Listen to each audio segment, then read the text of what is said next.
देश में जहां कोलकाता में डॉक्टर बेटी के साथ हुई घटना को देशवासी अपने ज़हन से अभी तक ठीक से निकाल भी नहीं पाए और पीड़िता को इंसाफ के लिए देश भर में इंसाफ की मांग उठ रही है। साथ ही इस हृदय विदारक घटना के बाद से खुद देश की राष्ट्रपति द्रौपदी मुर्मू भी घटना के बाद से इस तरह की घटनाओं पर अंकुश लगाने में आरोपियों पर सख्त से कानून कार्रवाई की बात कह चुकी हैं। लेकिन कुछ आपराधिक किस्म के लोगों में मानो कानून का तो भय ही नहीं है। उसका प्रभाव है कि विगत कुछ ही समय में जनपद मुरादाबाद में देश की बेटियों के साथ कई बड़ी घटनाएं हो चुकी हैं। ऐसी एक घटना की पुनरावृत्ति हुई है थाना मझौला के ग्राम मनोहरपुर में। यहाँ पर एक नेशनल शूटर व उसके परिजनों के साथ कुछ दबंगों ने घर में घुसकर जमकर गाली गलौज, मारपीट और पत्थरबाजी की। जब इससे भी उनका मन निवृत्त हुआ, पीड़िता व उसकी बहनों को गंदी नीयत से पकड़ लिया और असली हरकतें करने लगे। पीड़िता बड़ी मुश्किल से अपनी जान बचाने में सफल हुई। दबंगों ने पीड़िता व उसके परिजनों से कहीं भी शिकायत करने पर अंजाम भुगतने की धमकी दी और मौके से फरार हो गए। पीड़िता ने वरिष्ठ पुलिस अधीक्षक के यहाँ पहुंचकर गांव के ही अमित, शिवम, अभय, विनीत व इनके अन्य साथी के खिलाफ पुलिस को शिकायती पत्र दिया। अब पुलिस आरोपी पर क्या कार्रवाई करती है तो आने वाला समय बताएगा। लेकिन सूबे के मुख्यमंत्री योगी आदित्यनाथ के कार्यक्रम के समय जनपद में इस तरह की घटना होना पुलिस प्रशासन के लिए एक चिंता का विषय है। पूरा मामला बताइए। मैं सुबह ही पहले तो हमें कल घेर के मारा इन्होंने। हम खेत पे से आए थे, हमें कुछ पता नहीं। हमारे घर अद्दों की बारिश हो रही थी, सब अद्दे फेंक फेंक के मार रहे हैं हमारे घर पे। मेरी बहन के सिर में लग गया, मेरी मम्मी के लग गया, मेरे पापा के ऊपर ईंट फेंक के मारी और इतना मारा हमें। हमारे ही घर में घुस के हमें मारा दरिंदों ने। और आज मैं कोचिंग जा रही थी तो मेरा रास्ता रोका बीच में से, मुझे भागना भारी हो गया, मुझे अपना घर पकड़ना भारी हो गया।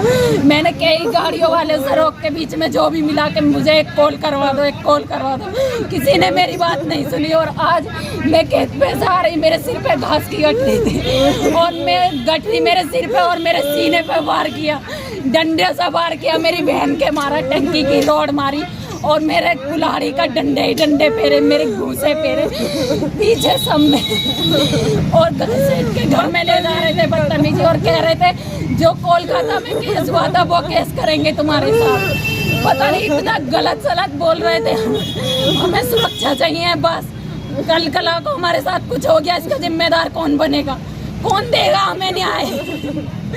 इतनी घटना घट रही है, हम क्या कर लेंगे। हमारे साथ कुछ हो गया, हम कोचिंग भी जाते हैं, पढ़ने भी जाते हैं, वो तो हमारा हर जगह पीछा कर रहे हैं। रात भी मेडिकल कराने के लिए जा रहे थे तो दोनों भाई पीछा कर रहे थे। कौन सा थाने का मामला है? मंझौला थाना।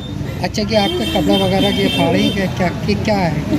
ये उस लड़के ने जब मुझे मारने के लिए खींचा तो मेरे कपड़े फट गए, मुझे यहीं से ऐसे करके खींच के घसीट के ले गए। चारों भाई और एक रिश्तेदार था और स्वाति नाम की औरत थी, सबने मिलके मारा।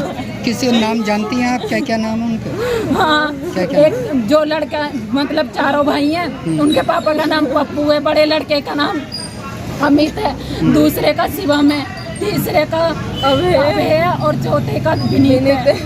तो कलकत्ता वाला क्या मामला, क्या वो कह रहे थे तुम्हारे साथ वो ही हाल करेंगे जो कोलकाता में एक लड़की के साथ हुआ था। जो डॉक्टर थी कोलकाता की ना, बिल्कुल वैसी धमकियां हमें मिल रही हैं कि तुम्हारे साथ ये सब कुछ करेंगे। तो तुम्हें खींचा गया? हाँ, मुझे घर के अंदर खींच रहे थे मुझे। थाना मझौला कुछ कार्रवाई कर रहा है? कुछ कार्यवाही नहीं कर रहे। हम गए थे तो और उल्टा मेरे भैया को ही अंदर डाल दिया उन्होंने, पैसे भर। वो कह रहे थे हमारे पास तो पैसे हैं, उन्होंने जमीन बेची है ना, तो हमारे पास पैसे भर के हम सब मामला सुलझा देंगे। और उल्टा मेरे भैया को ही अंदर डाल दिया सर। उनके परिवार वालों ने मेरे भैया से कहा इन पे पटे उछालो। दरोगा ने मुझसे कहा कि तेरे ऊपर केस करूंगा, किसी ने कोई सुनवाई नहीं। हमें न्याय कौन देगा?